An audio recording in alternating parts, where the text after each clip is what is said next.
ज्योतिबा मंदिर सलग 79 तास भाविकांना दर्शनासाठी खुलं राहणार। ज्योतिबाच्या चैत्र यात्रेचा मुख्य दिवशी 12 एप्रिलला मंदिर 79 तास खुलं राहणार।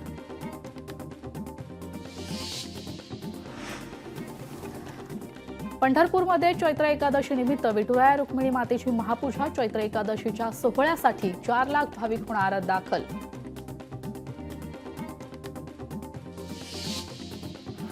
शिर्डीत दहीहंडी फोडून रामनवमी उत्सवाची सांगता। साई संस्थांच्या पदाधिकाऱ्यांसह शिर्डीतील ग्रामस्थ देखील मोठ्या संख्येने उपस्थित।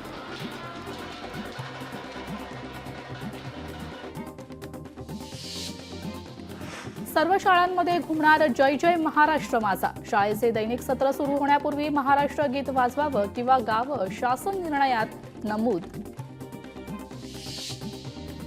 पुणे स्वारगेट बस डेपो अत्याचार प्रकरणात आरोपीची कोठडी मिळवण्यासाठी पोलिसांची न्यायालयात धाव। दत्तात्रय गाडेची कोठडी मिळण्यासाठी पोलिसांचे सत्र न्यायालयात धाव।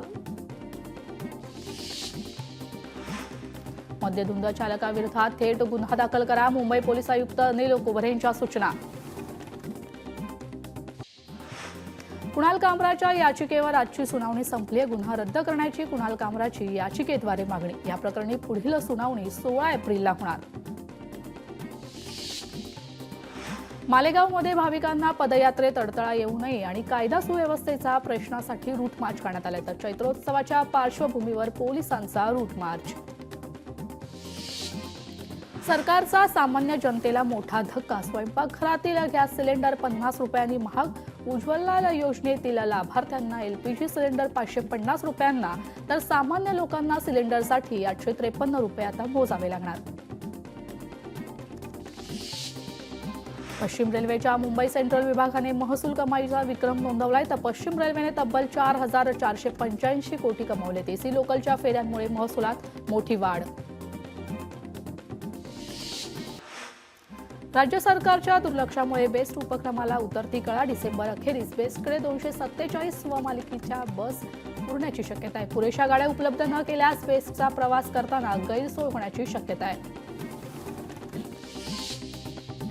केंद्र सरकारकडून सर्वसामान्यांना धक्का। पेट्रोल डिझेलच्या उत्पादन शुल्कात 2 रुपयांनी वाढ, मात्र सर्वसामान्यांच्या खिशावर परिणाम नाही।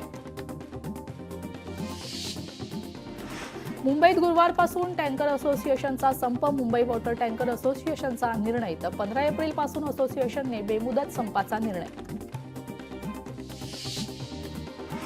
मुंबईमध्ये नागरिकांना उष्णतेच्या झळा। मुंबईत 36 तर ठाण्यात 40 अंश सेल्सिअस तापमानाची नोंद। पालघरच्या वाढवण बंदर प्रकल्प उभारणीसाठी निधी मिळवण्यास मार्ग मोकळा। तर राज्य सरकारकडून 26% निधी देण्यास मंत्रिमंडळाच्या बैठकीत मंजूर। सोलापुरात पाण्याच्या प्रश्नावरून मनपा आयुक्त ॲक्शन मोडवर। डॉक्टर सचिन ओंबासे यांनी पाणी टाकीला भेट देत केली प्रत्यक्ष पाहणी। मुंबईतील काही भागातील नागरिकांनी पाणी जपून तसंच गाळून आणि उकळून पिण्याच्या महापालिकेकडून सूचना। काही भागात जलवाहिनी दुरुस्तीचं काम सुरू। दुरुस्तीच्या कामांमुळे दूषित पाणी पुरवठा होण्याची शक्यता आहे। ठाणेकरांनो, पाणी जपून वापरा। उद्या ठाण्यात सकाळी 9 ते रात्री 9 पर्यंत पाणी पुरवठा बंद। जलवाहिनीची होणारी गळती रोखण्याचं काम सुरू आहे। कोकणात कडक उन्हाळ्याला सुरुवात। शिवगंध प्रतिष्ठान लांजाच्या वतीनं मूक जनावरांसाठी पाण्याची व्यवस्था। तर तरुणांकडून डोंगरांच्या भागात खड्डे पाडून त्यात पाणी भरून ठेवण्याचं काम सुरू। रत्नागिरीत कालव्याच्या गळतीत लाखो लिटर पाणी वाया। येणाऱ्या पावसापूर्वी कालव्याची गळती काढण्यावर ग्रामस्थांचे प्रश्न। तर कालव्याच्या गळतीकडे विभागाचे दुर्लक्ष। लांजा तालुक्यातील पन्हाळे धरणाच्या कालव्याच्या गळतीत लाखो लिटर पाणी वाया। तर अनेक वर्ष कालव्याच्या गळतीकडे विभागाचं दुर्लक्ष। यामुळे ग्रामस्थांकडून संताप व्यक्त। यवतमाळमध्ये उन्हाचा पारा 42 अंश पार। वाढत्या तापमानामुळे नागरिकांना त्रास। नागरिकांनी आरोग्याकडे लक्ष द्या, प्रशासनाचं आवाहन। छत्रपती संभाजीनगरमध्ये यावर्षी उन्हाचा पारा 41 अंशावर. उन्हाळ्यातील ही उच्चांकी तापमान वाढ असून सरासरीच्या तुलनेत 3 अंशांनी जास्त तापमान.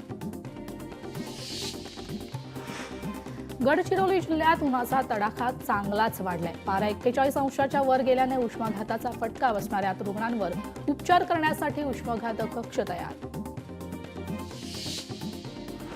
अकोल्यातील तापमानात पुन्हा वाढ. हवामान विभागाकडून तापमानाचा येलो अलर्ट जारी. तर राज्यात उन्हाचा चटका वाढण्याच्या हवामान विभागाचा अंदाज.